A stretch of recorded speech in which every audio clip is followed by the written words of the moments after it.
Welcome back to my channel. ಇಷ್ಟು ದಿವಸ devotional ವೀಡಿಯೋಸ್ನ ಮಾತ್ರ ಹಾಕ್ತಿದ್ದೆ. ರೀಸೆಂಟಾಗಿ ನಾನು ಅಡುಗೆ ವೀಡಿಯೋಸ್ನ ನಾನು ಪೋಸ್ಟ್ ಮಾಡ್ತಿರ್ಲಿಲ್ಲ, ಅಂದರೆ ವೀಡಿಯೋ ಮಾಡೋಕ್ಕಾಗ್ತಿರ್ಲಿಲ್ಲ ನನಗೆ ಆ್ಯಕ್ಚುಲಿ. ಈಗ ಒಂದೆರಡು ವೀಡಿಯೋ ಮಾಡಿದ್ದೆ, ಹಾಗೆ ಹಾಕೋಣ ಅಂತ ಇದ್ದೀನಿ. ಮ್ಯಾಂಗೋಸನ್ನು ನನಗೆ ಭಾಳ ಇಷ್ಟ. ಅದು ಹುಳಿ ಇದ್ದರೂ ನನಗೆ ಬಿಡಲ್ಲ, ಅಷ್ಟು ತಿಂತೀನಿ ನಾನು. ಅದರಲ್ಲೂ ಊರಿಂದ ಕೊಟ್ಕಳಿಸಿದ್ದಾರೆ ಒಳ್ಳೊಳ್ಳೆ ಮಾವಿನ ಹಣ್ಣು, ಹಾಗಾಗಿ ಅದನ್ನು ತಿಂದೆ ಮಿಸ್ ಮಾಡೋಕ್ಕೆ ಆಗಲ್ಲ. ಇವತ್ತು ಸ್ಪೆಷಲ್ಲಾಗಿ ಮಾವಿನ ಹಣ್ಣಿನ ಶೀಕರಣೆನ ಹೇಗೆ ಮಾಡೋದು ಅಂತ ತೋರಿಸ್ತೀನಿ. ನೀವು ಮಾಡೋ ಶೀಕರಣೆಗೂ ನಾನು ಮಾಡೋ ಶೀಕರಣೆಗೂ ಏನು ವ್ಯತ್ಯಾಸ ಅಂತ ಹೇಳಬೇಕಾಯ್ತಾ, ಎಂಡಲ್ಲಿ ಕಮೆಂಟ್ ಮಾಡಬೇಕಾಯ್ತಾ. ಈಗ ತಡ ಮಾಡಿದ್ರೆ ಶುರು ಮಾಡೋಣ, ಮತ್ತೆ ಏನು ಮಾತಾಡೋದಲ್ವಾ, ಬನ್ನಿ. ನಾವು ಊರಿಂದ ಬರಬೇಕಾದ್ರೆ ಸ್ವಲ್ಪ ಮಾವಿನ ಹಣ್ಣು ತಂದ್ವಿ. ನೆಕ್ಸ್ಟು ಈ ಥರ ಪ್ಯಾಕ್ ಮಾಡಿಬಿಟ್ಟು ಕಾಯಿನ ಊರಿಂದ ಕೊಟ್ಟು ಕಳಿಸಿದ್ರು, ಅಂದರೆ ಬಸ್ಸಿಗೆ ಹಾಕಿದ್ರು ಅವರು. ಆಮೇಲೆ ಹೀಗೆ ಸ್ಟೋರ್ ಮಾಡಿಟ್ಟು ಒಂದು 4 ದಿವಸಕ್ಕೆ ಈ ಥರ ಹಣ್ಣಾಗಿದೆ, ಚೆನ್ನಾಗಿ ಹಣ್ಣಾಗಿದೆ. ಇದು ಮಲ್ಲಿಕಾ ಎಂತ ಜಾತಿ, ಮಾವಿನ ಹಣ್ಣು ಜಾತಿ ಮಲ್ಲಿಕಾ. ಇದು ಚೆನ್ನಾಗಿರುತ್ತೆ, ಅಂದರೆ ಗೊರಟೆ ಸಣ್ಣ ಇರುತ್ತೆ, ಒಳಗಡೆ ಪಲ್ಪ್ ಜಾಸ್ತಿ ಇರುತ್ತೆ, ಆ ಥರದ್ದು ಮಾವಿನ ಹಣ್ಣು. ಇದು ತುಂಬ ಸಿಹಿಯಾಗಿರೋಂತಹ ಒಂದು ತಳಿ ಇದು. ಅಂಗಡಿಯಿಂದ ತಂದಿರೋ ಮಾವಿನ ಹಣ್ಣು ಎಲ್ಲ ಕಡೆ ಯೆಲ್ಲೋಯಿಶ್ ಇರುತ್ತೆ, ಫುಲ್ ನೋಡೋದಕ್ಕೆ ಲಕ ಅಂತ ಹೊಳಿತಿರುತ್ತೆ.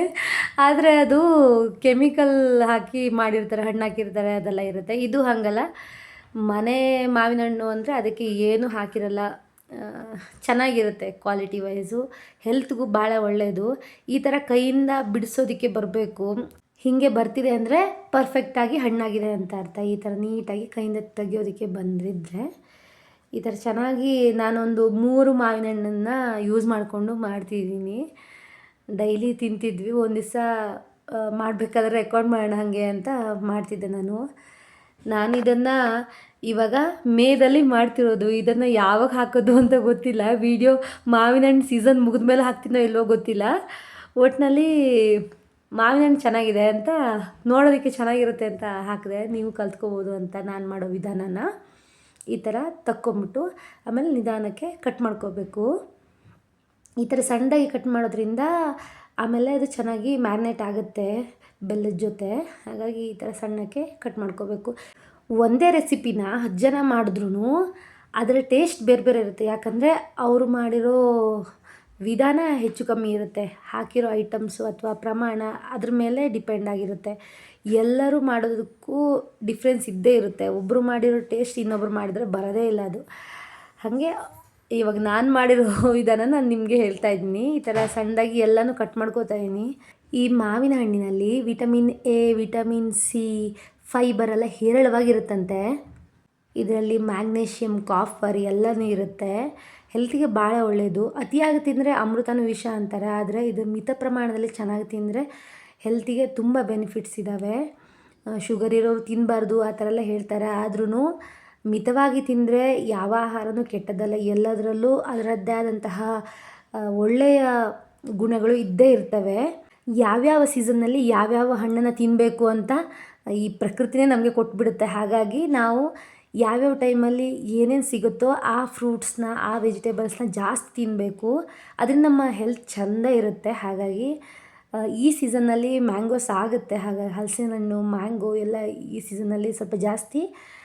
ಈ ಸೀಸನ್ನಲ್ಲಿ ಮಿಸ್ ಮಾಡ್ಕೊಳ್ಳೋಕ್ಕೆ ಹೋಗಬೇಡಿ, ಚೆನ್ನಾಗಿ ತಿನ್ನಿ ಆಯಿತಾ. ಕಣ್ಣಿಗೆ, ಕೂದಲಿಗೆ, ಚರ್ಮಕ್ಕೆ, ಜೀರ್ಣಕ್ರಿಯೆಗೆ ಮತ್ತು BP ಎಲ್ಲದಕ್ಕೂ ಈ ಮಾವಿನ ಹಣ್ಣು ಒಳ್ಳೆಯದೇ.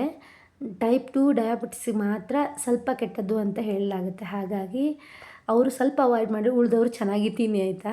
ಈ ಥರ ನಾನು ಎಲ್ಲನೂ ಹೆಚ್ಕೊಂಡಿದ್ದೀನಿ. ನೆಕ್ಸ್ಟ್ ಇದಕ್ಕೆ 1 ದೊಡ್ಡ ಬೌಲಷ್ಟು ಬೆಲ್ಲನ ಸೇರಿಸ್ತಾ ಇದ್ದೀನಿ.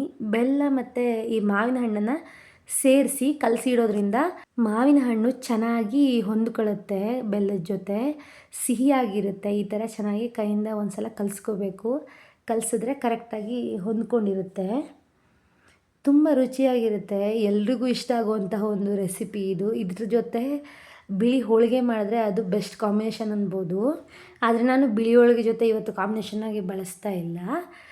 ನೋಡಿ, ಈ ಥರ 3 ಚಿಪ್ನಷ್ಟು ತೆಂಗಿನಕಾಯಿನ ಯೂಸ್ ಮಾಡ್ತಾಯಿದ್ದೀನಿ. ತೆಂಗಿನ ಹಾಲು ಎಷ್ಟಿದೆಯೋ ಅಷ್ಟು ರುಚಿ ಹೆಚ್ಚಾಗುತ್ತೆ ಇದಕ್ಕೆ. ತೆಂಗಿನ ಹಾಲನ್ನು ಹೇರಳವಾಗಿ ಹಾಕಬೇಕು, ಇದಕ್ಕೆ ಚೌಕಾಶಿ ಮಾಡಬಾರ್ದು, ಚೆನ್ನಾಗಿ ಹಾಕಬೇಕು.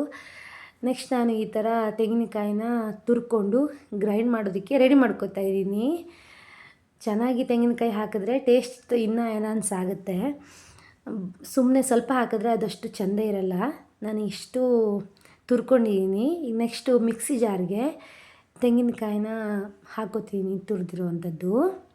ಇದನ್ನು ಹೆಚ್ಚಿ ಕೂಡ ಹಾಕ್ಬೋದು, ತುರಿದು ಹಾಕಿದ್ರೂ ಓಕೆ, ಯಾವುದು ಕಂಫರ್ಟೇಬಲ್ ಆಗುತ್ತೋ ಅಂತ ಹಾಕಬೇಕು. ನೆಕ್ಸ್ಟ್ ಈ ಥರ ಗೋಡಂಬಿನ ಹಾಕಿದ್ರೆ ಟೇಸ್ಟ್ ಇನ್ನೂ ಜಾಸ್ತಿ ಆಗುತ್ತೆ. ಗೋಡಂಬಿ ಕನ್ಸಿಸ್ಟೆನ್ಸಿನೂ ಚೆನ್ನಾಗಿಟ್ಟಿರುತ್ತೆ ಮತ್ತು ಟೇಸ್ಟ್ ಕೂಡ ಚೆನ್ನಾಗಿ ಬರುತ್ತೆ. ಇದನ್ನು ಹಾಕಿ ಟ್ರೈ ಮಾಡಿಲ್ಲ ಅಂದರೆ ಮಾಡಿ ನೆಕ್ಸ್ಟ್ ಟೈಮು, ತುಂಬ ಚೆನ್ನಾಗಿರುತ್ತೆ. ದೆನ್ ಇದು ಕೇಸರು ಅಷ್ಟೇ, ಒಂದು ಪಿಂಚಷ್ಟು ಕೇಸರಿ ಹಾಕ್ತಾಯಿದ್ದೀನಿ. ಇದು ಆಪ್ಷನಲ್ಲು, ಹಾಕ್ಲೂಬೋದು ಬಿಡ್ಲೂಬೋದು. ನನಗೆ ಹಾಕಿದ್ರೆ ತುಂಬ ಚೆನ್ನಾಗಿರುತ್ತೆ, ಹಾಕ್ತೀನಿ. ನೆಕ್ಸ್ಟು ಒಂದು 5-6 ಏಲಕ್ಕಿ ಮತ್ತು 1-2 ಲವಂಗನ ಹಾಕಿ ಈ ಥರ ನುಣ್ಣಗೆ ರುಬ್ಕೋಬೇಕು. ನುಣ್ಣಗೆ ರುಬ್ಬಿರೋದನ್ನು ಅದನ್ನು ಸೋಸಬೇಕು, ಯಾಕಂದರೆ ಹಾಲು ಮಾತ್ರ ಸೇರಿಸ್ಲಿಕ್ಕಿದೆ ಇದಕ್ಕೆ. ಈ ಥರ ಸೊಗಡು ಅದ್ರ ಜೊತೆ ಇದ್ದರೆ ಕನ್ಸಿಸ್ಟೆನ್ಸಿ ಚೆನ್ನಾಗಿ ಬರೋಲ್ಲ, ಟೇಸ್ಟ್ ಕೂಡ ಚೆನ್ನಾಗಿರಲ್ಲ. ಹಾಲಲ್ಲಿ ಮಾತ್ರ ಟೇಸ್ಟ್ ಇರುತ್ತೆ, ಆ ಸೊಗಡಲ್ಲಿ ಏನೂ ಇರೋಲ್ಲ. ಹಾಗಾಗಿ ಅದನ್ನು ಈ ಥರ ಪ್ರೆಸ್ ಮಾಡಿಬಿಟ್ಟು ಅದನ್ನು ತೆಗೆದುಬಿಡ್ಬೇಕು. ಅದನ್ನು ಬೇಕಿದ್ದರೆ ನಾವು ಹಲ್ವ ಮಾಡ್ತೀವಲ್ವ, ಕಾಯಿ ಬರ್ಫಿ ಹಲ್ವ, ಈ ಥರದ್ದು ಏನಾದರೂ ಮಾಡಿದ್ರೆ ಅದನ್ನು ಯೂಸ್ ಮಾಡ್ಕೋಬೋದು. ಇಷ್ಟು ಮಾಡಿದ್ರೆ ಆಯಿತು. ಮಾವಿನ ಹಣ್ಣಿನ ಶ್ರೀಕರಣೆ, ಮಾವಿನ ಹಣ್ಣಿನ ಪಾಯಸ ಏನು ಬೇಕಾದರೂ ಹೇಳ್ಬೋದು, ಸೂಪರಾಗಿರೋದು ರೆಡಿ ಆಗುತ್ತೆ. ದೆನ್ ಅವತ್ತು ನಾನು ಇಡ್ಲಿ ಮಾಡಿದ್ದೆ, ಇಡ್ಲಿ ಜೊತೆ ಕಾಂಬಿನೇಷನ್ ಆಗಿ ಇದನ್ನು ತಿಂದ್ವಿ, ತುಂಬಾ ರುಚಿಯಾಗಿತ್ತು. ಒಮ್ಮೆ ಈ ಥರ ಟ್ರೈ ಮಾಡಿ ಹೇಗಾಗಿದೆ ಅಂತ ನನಗೆ ಕಮೆಂಟ್ ಮಾಡಿ ತಿಳಿಸಿ. ನನ್ನ ಚಾನಲ್ನ ಸಬ್ಸ್ಕ್ರೈಬ್ ಮಾಡಿಕೊಂಡು ಫಾಲೋ ಮಾಡೋದನ್ನು ಮರಿಬೇಡಿ. ವಿಡಿಯೋನ ನೋಡಿದ್ದಕ್ಕೆ ಥ್ಯಾಂಕ್ ಯು. Bye bye.